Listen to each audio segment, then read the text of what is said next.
Spotlight on Scottsdale, Quest for Ancient Civilization featuring William Henry. Get your tickets at worldviewsmedia.com now.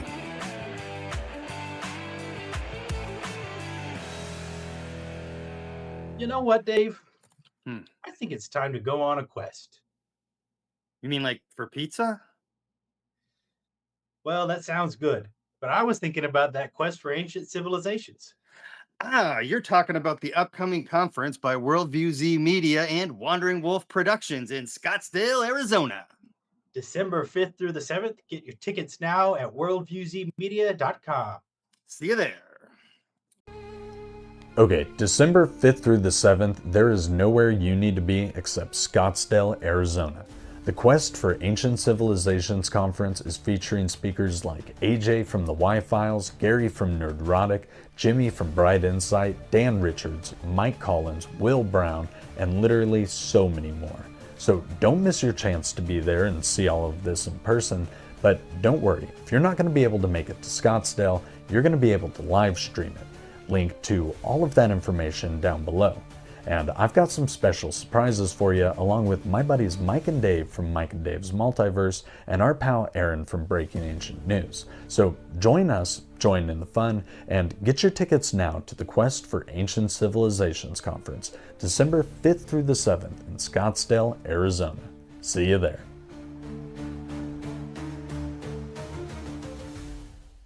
Okay, this is a special one for me today. We're very excited to welcome to the Multiverse author of, I think I read 18 books. He's been in Ancient Aliens over 100 times. He's personally read me bedtime stories for over 10 years. Ancient Aliens is a comfort show of mine. I watch it when I'm sick. I watch it when I'm sad. I watch it if I can't sleep. I watch it if I need to sleep. So I'm just really wanted to say that because it's really exciting to have you here today, sir. And we're here to talk about the Quest for the Ancient Civilization conference. It's going to be happening in Arizona, in Scottsdale. December 5th to the 7th, being promoted by Wandering Wolf Productions. But I just wanted to say, William Henry, welcome to the Multiverse, sir. Hey, thank you. I'm so glad to be here. I really appreciate talking with you all. Very cool. It's great to see you today. It is. And we've got a handful of questions just kind of to introduce you and to talk about the event. We're really excited to be promoting it and part of the promotion process. So thank you so much for joining us. For sure. It's going to be a great event. I'm really looking forward to it. Awesome. Would you like to start out by telling us how you got to know Mr. Robert Dakota, founder of Worldview Z Media, and or Mike Collins from Wandering Wolf? Gosh, so I haven't met Mike, but I've known Robert Dakota, for 15 years. He's brought me out to Sedona for all those years doing private events. I've participated in a number of his ancient civilizations themed conferences as well. He always does a super job with his events, and he himself is such a great seeker too, and that kind of distinguishes him sometimes from other conference promoters. They're promoters, and they have an interest in this field, but Robert is actually both. He has a deep interest, deep background in it, and makes a really big difference when the person running the event has like a personal interest in the subject. Yeah, it does, doesn't it? And I know Michael Collins has a really strong interest in the subject. So what do you think of the two of them kind of coming together and putting on these events? Because we're going to Sedona next, I believe. Right. I think it's awesome. I mean, we started this really with the Graham Hancock event last April in Sedona that Robert had promoted, and it had such a phenomenal response that they just decided they'd kind of team up together and keep this resonance going that they've got happening. I mean, there's so much interest right now, and so many of the questions will be addressed at the conference, everything from consciousness to Göbekli Tepe to even Three Eye Atlas. We'll know what's happening with that by then. So there's so many exciting things that are kind of on the horizon right now, and people just want to gather. They want to be with like-minded people. They want to be face to face with some of their favorite presenters. You know, they might have been seeing them on YouTube or something like that, but it's a whole different level of understanding, really, when you meet them in person. For sure, Mike and I were at Contact in the Desert, and it was a similar vibe, just like meeting people in person and catching the vibe, you know. Yeah, there's such wonderful, I mean, networking events, social events. It's, you know, so many people that come to these conferences. It's not, they don't have a casual interest. This is their life. And so makes it even more meaningful when you're connecting with other people that have also devoted so much time and energy to sorting out who we are, what is happening presently, and where we're going from here.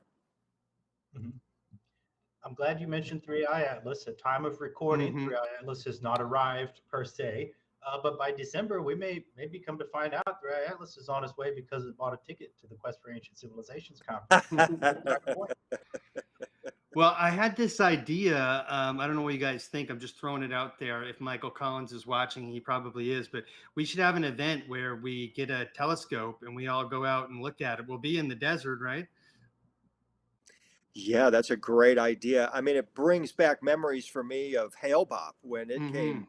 I'm at Hale-Bopp when it came through in the 90s. It's so powerful to look up in the sky for a couple of weeks or more, perhaps, to see this thing shooting across our night sky. It really brings this sense of kind of connection with all that is out there. And this 3i Atlas story is just really, really nuts.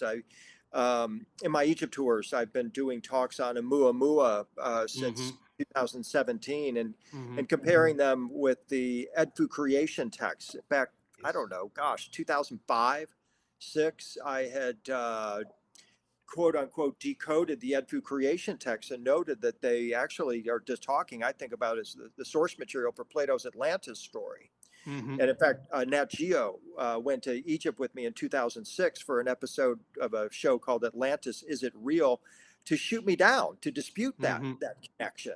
And so as my thinking developed on the Edfu creation text over the years, and then Oumuamua comes along, there are some very strange references in the Edfu creation text to what appears to be, or what could sound like, at least it did to me, to like a von Neumann probe, an AI probe. And then all of a sudden, Avi Loeb comes along and starts identifying Oumuamua as a von Neumann probe, and now also 3i Atlas as a probe. So I think there could be something to that aspect of it, and I think the ancients were trying to alert us that there's these probes that have been coming around for a very long time and might in fact have been responsible for the origins of Egyptian civilization and maybe even other civilizations too.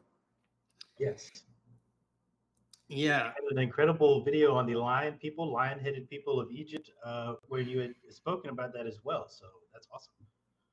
Yeah, I love that talk on the lion people. It's one that had been wanting to give for a good while.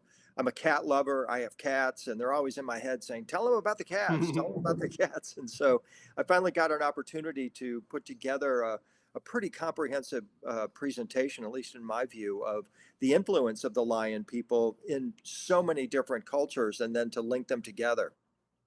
Mhm. Yeah. That's awesome. So you had mentioned Nat Geo, that was back in 2006, and they were kind of trying to make you look bad. Let's just be honest here. Oh, it was a real lesson for me because they have a narrative, and the Atlantis story back then, Graham Hancock, Robert Bauval, Yeah. Andy Collins, Everyone was getting it. they had talked about the Edfu creation text, but because you couldn't say the A word in Egypt at that time, Atlantis, they never really went and hit it on the head. And I did.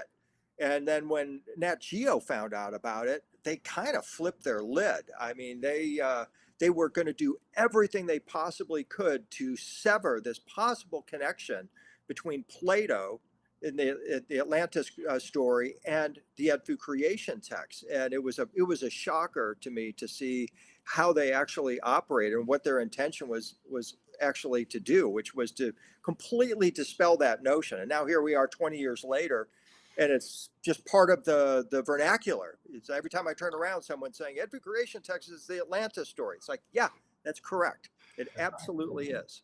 Part of the mythology now, basically. It's It in the is. ethos now. It absolutely. It's so fascinating. So, I'm not, again, trying to come from an ego perspective. I'm just talking about a timeline here of Yeah, for sure. something that happened to me. I wrote my book called Starwalkers and the Dimension of the Blessed, which was about my decoding or interpretation of the Edfu creation text as the Atlantis story. And it was a really important bit of my undertaking or my work back in the early 2000s. So again, it's really gratifying to see that now that those seeds that were planted then are now bearing some really profound fruit. Yes, yes. That's great. And then moving into the next segment, bearing fruit. Without revealing too much, would you like to give us a little preview of what topics you may be covering at the Quest this December? I'd be happy to. Robert has requested that I talk about psychedelics. And so my talk is going to be called Lost Consciousness, Psychedelics in the Ancient World. This is a really huge missing piece that I've been looking at actually for about a decade or so. Going to Egypt, I've been to Egypt 31 times, leading tours since the early 2000s, and really started to pay attention to the plants. Every time you're in the temples, you've got this exchange going on. The gods are saying, here you are, here are these plants. And some of them are medicinal. Most of them are medicinal. It's plant medicine. It's psilocybin mushrooms, most notably. It's Syrian rue. It's things like this that you'll see in these scenes. And what I started to notice is that these plants were really the gift of the gods. And if you wanted to communicate with the gods, they have to kind of maybe utilize some of their plant medicine. And so I started just really documenting that. And we'll be talking about it further, including some of my unique kind of perspectives or takes that have come into my awareness the past couple of years during my Egypt tours. That's fascinating. And we appreciate that little sneak peek reveal. Psychedelics are one of the topics that Dave and I are deeply fascinated by as well. It's something that we take seriously, and we try to approach it with a mature perspective and give people a well-rounded information about what that entails. Yeah, I mean, it's no coincidence that in our age of AI that we're in an age of expanding consciousness, and plant medicine is now rising as well. And it's a very important key to many of the ancient myths. And of course, Graham Hancock has gone down this path with his book Supernatural and others, especially focusing on ayahuasca. But it really is true to me that this is the key to unlocking the ancient mind. And in my own personal experiences, the Egyptian pantheon, the Egyptian gods are practically the chamber of commerce of the psychedelic world. They're the meet and greeters that you encounter in that space. And then you can talk with them, you can ask questions, you can discover things through your interactions with them in that mind space. Yeah. It sounds like the plan, William, is for these conferences to eventually be in Austin, but the first one's going to be in Scottsdale. Then we're going to Sedona. You're in Tucson right now, I believe. Arizona has this ancient sort of feel to it, doesn't it?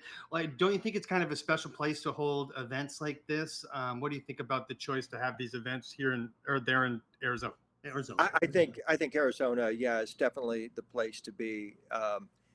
I lived 40 years in Nashville. I live in Phoenix now. I live in Paradise Valley, Arizona. And I just absolutely love the vibe. Sedona is just a couple hours up the road. And I mentioned this to Robert. It's like 10 years ago, there was a wonderful conference that was held annually in Tempe at this time of year, December, 1st of December. And I said, man, it's such a great time to come out to Arizona, get that last bit of sunshine before the holidays. And there's just such a special vibe. I mean, you're right. From north to south, Arizona has got natural beauty, but also these hot spots. And then, of course, your Native American tradition here as well. So when people come out to the conference, I would encourage them to spend a couple extra days. You come into Scottsdale, it's wonderful. It's a beautiful location, gorgeous hotel. And maybe spend a couple extra days just hanging out in Phoenix, or go up to Sedona, drive down to Tucson, where I'm at today. It's just an hour and a half away. And it's really great experience to get out here among the saguaros, the cactus, and just Yeah. enjoy the scenery. Yeah, I love Arizona too, and there's a little national park you can go to, the Saguaro National Park, where you can see the are they trees or cactuses? I don't know. They're pretty they're pretty cool though. And guys, if you want to go out to the desert, put it in the comments to see Three Eye Atlas. William Henry, will you go with us if we do that? Yeah, for sure. Love to. Absolutely. Count me in. Sweet. Sweet. I think that would be a cool event. I think actually, because it's doing a bunch of weird stuff, you're not going to be able to get a good look at it till after it does its perihelion, which means it's going to come past the sun. And then when it's on its way out is when we're going to get its best look at it, our best look at it. What do you think about this thing before we move on to the rest of the stuff? What are you thinking about this thing? Yeah, I'm just kind of going with the facts that are at hand. There's so much speculation, so much fear that gets put on top of this, and that really concerns me. And because people are like looking for attention, or maybe they think they have a valid perspective, but we simply don't know. But it's very clear that we're in a new era here with these interstellar objects that are passing through. And again, I have an article on my website, williamhenry.net, called Oumuamua and the Ancient Egyptian Astro Chickens. I mean, it sounds like a crazy title or maybe a band name, but it looks at, as I mentioned a moment ago, these probes, or the possibility that Oumuamua and maybe Three Eye Atlas are actually probes that were in fact known to the ancients. So I'm at the edge of my seat like everybody else. Yeah, me too, because the ancients would have gotten a look at something like this. Supposedly, you'll be able to see it with your naked eye at a certain point. And so they would have been able to see it. They could measure the precession of the equinox down to a degree every 72 years. They definitely would have been able to see something like that. And we're living through those times, so they're pretty exciting. I'm glad that we're doing all these conferences during times like this, like AI and all the advancements and things that we're going further with ancient history and that kind of thing. What are you working on? Your most recent book, is it called Secret of Sion, Jesus' Stargate, 2023. What's going on right now besides the Ancient Aliens live thing? Well, I'm leaving for Egypt again on Tuesday. So Okay. I'm really excited about that. I'll be following up on some of the research that I've been doing. My specialty in Egypt are the resurrection mysteries, especially what I call the Osiris device. It's a very technological looking device on the walls of the Temple of Seti at Abydos. And I think it has connections with what we would consider to be a Tesla device today. And possibly even not just a resurrection machine, but maybe even a form of ancient AI. I mean, the descriptions that the Egyptians had of this thing are absolutely bizarre, but only make sense in the context of modern understanding about AI. And I actually look at this device as possibly being the device referenced in the Edfu creation text, this relic that was imported from another realm, and helped them to manifest this civilization, the island of the egg, as they called it, that was destroyed by cataclysm. So I'm really focusing on that right now. I'm finishing a book. I might even have it ready for the conference. It's called The Psychedelic Christ, The Lost Dose of the Son of Man, which is looking at the psychedelic thread running through Christianity, actually going back to early Judaism. There's been some really interesting books written about this. Dan Mercure, and Psychedelic Gospels. Then you've also got the John Marco Allegro work, but mine is a little bit more of a deep dive into it, and recognizing that perhaps we can even bring back the original psychedelic sacrament in our time, or that we are in fact on the cusp of doing so. So part of what you're going to be talking about at the conference is related to the new book then? Yes, absolutely. Yeah. So I'm right on the edge of finishing it, and hopefully we'll have it ready for the conference. If not, I'll most definitely will be sharing some of my references about it, and especially the interface of psychedelics and technology in the ancient world, because they seem to go hand in glove. And this is something, actually, I just have to mention, I've kind of resisted the psychedelic aspect for a while. I talked about, I mentioned that Osiris device story a moment ago. Well, I mean, back in the year 2000, I was giving a talk about all this, and I had a very famous mycologist, a mushroom expert, in my talk, and he said, I'm showing a lot of this Egyptian symbolism and the technology that we perceive on the temple wall. And he's laughing at me. He's like, William, when are you going to wake up and realize that everything you're talking about is a mushroom? And I just sort of cracked up at that, but then started collecting a library of books and looking at it more deeply, and came to realize, wait a minute, that there's a lot of truth to that it really is a key to the lost consciousness of the ancients, that they were able to then unlock aspects of their mind and consciousness that we are now beginning to rediscover. And I think that's a really important element of this conversation. That's the second time you use the phrase unlock or key to unlocking something. I think that's an important aspect to mention. So part of this sort of modern renaissance or reawakening we have, where people are approaching these psychedelic substances in a respectful and reverent way. The point is that these earth substances, these earth medicines, are not the end goal or end game. It is a key or a way to unlock and open a portal through which we can ascend and pursue our higher consciousness. It's not the be all end all, is to find out which thing to take that lets you see the other things. That's not the whole point. And that's not how our predecessors treated them. They respected them. I agree. I mean, it was a 100% sacred experience when they were utilizing these substances or these molecules. And the whole idea was that originally they were the gift of the gods. And it comes down to kind of a recognition of, well, who are we to deny the gift of the gods? Say, oh, no, thank you. We're really not interested in that. So it's a very important part of the conversation for me. And again, I'm acknowledging, following in the footsteps of some really great thinkers in this area, and recognizing that, hey, we have a tremendous opportunity in our culture right now to really take a dramatic leap forward. And I know that psychedelics are going to play a huge role in that. Yeah, I was thinking earlier, William, that when we were at Contact in the Desert, these topics, they overlap, but it's going to be a bit of a different crowd at this one, more ancient history focused. What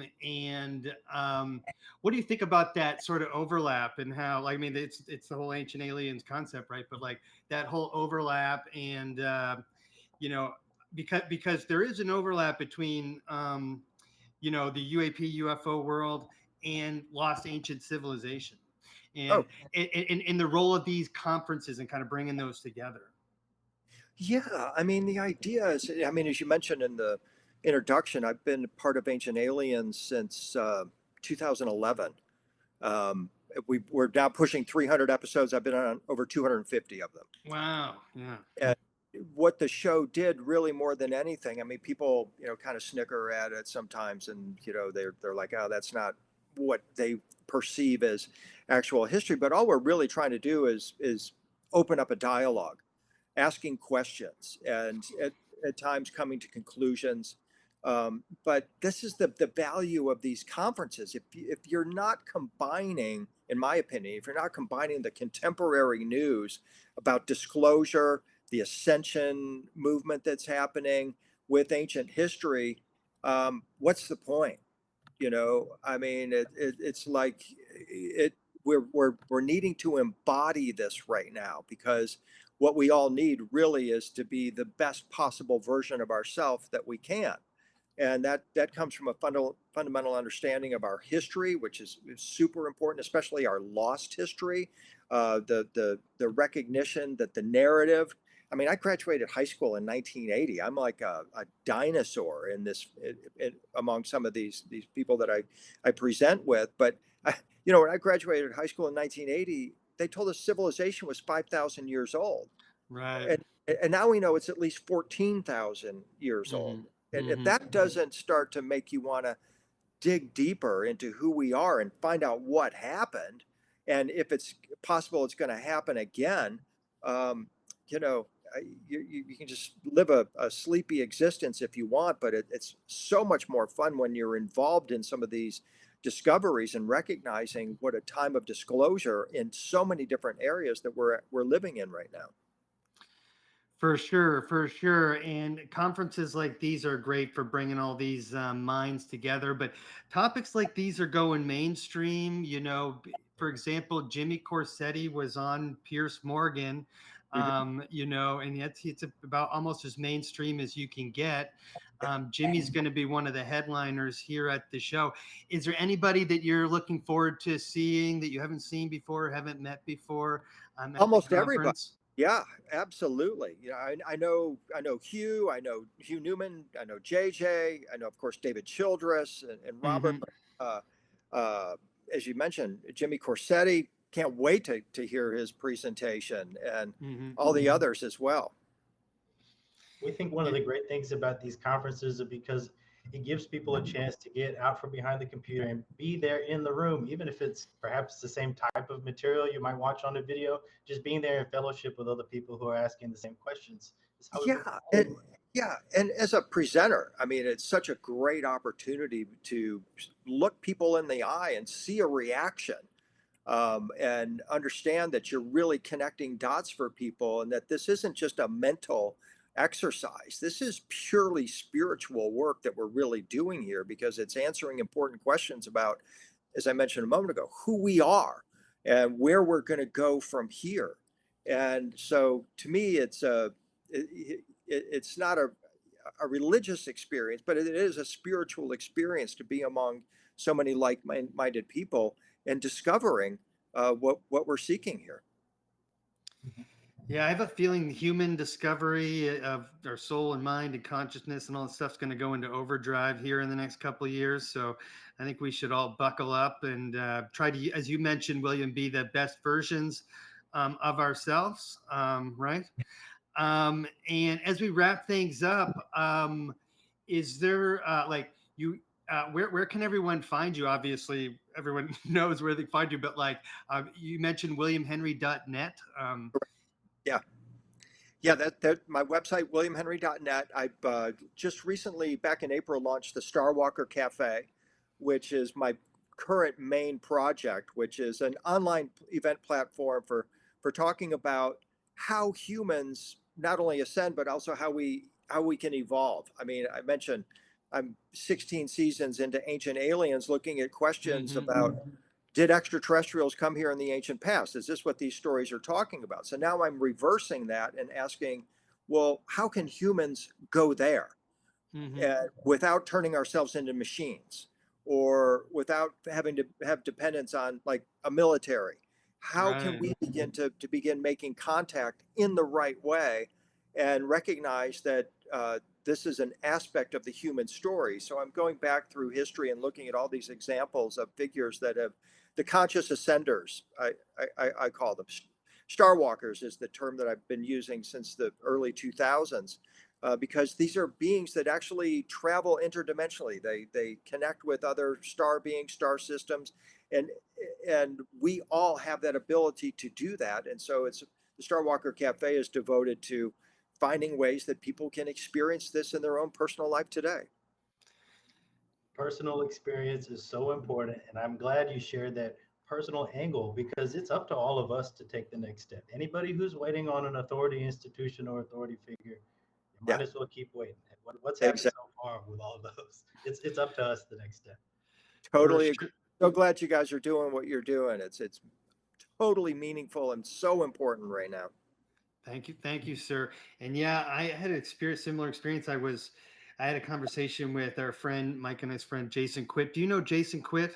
I've He met him. Yeah, yeah, I know who you're Yeah, talking yeah, about. okay. Yeah, so he convinced me to start trying out Qigong and Tai Chi to help me with my chronic pain. And Right, it's been a huge help.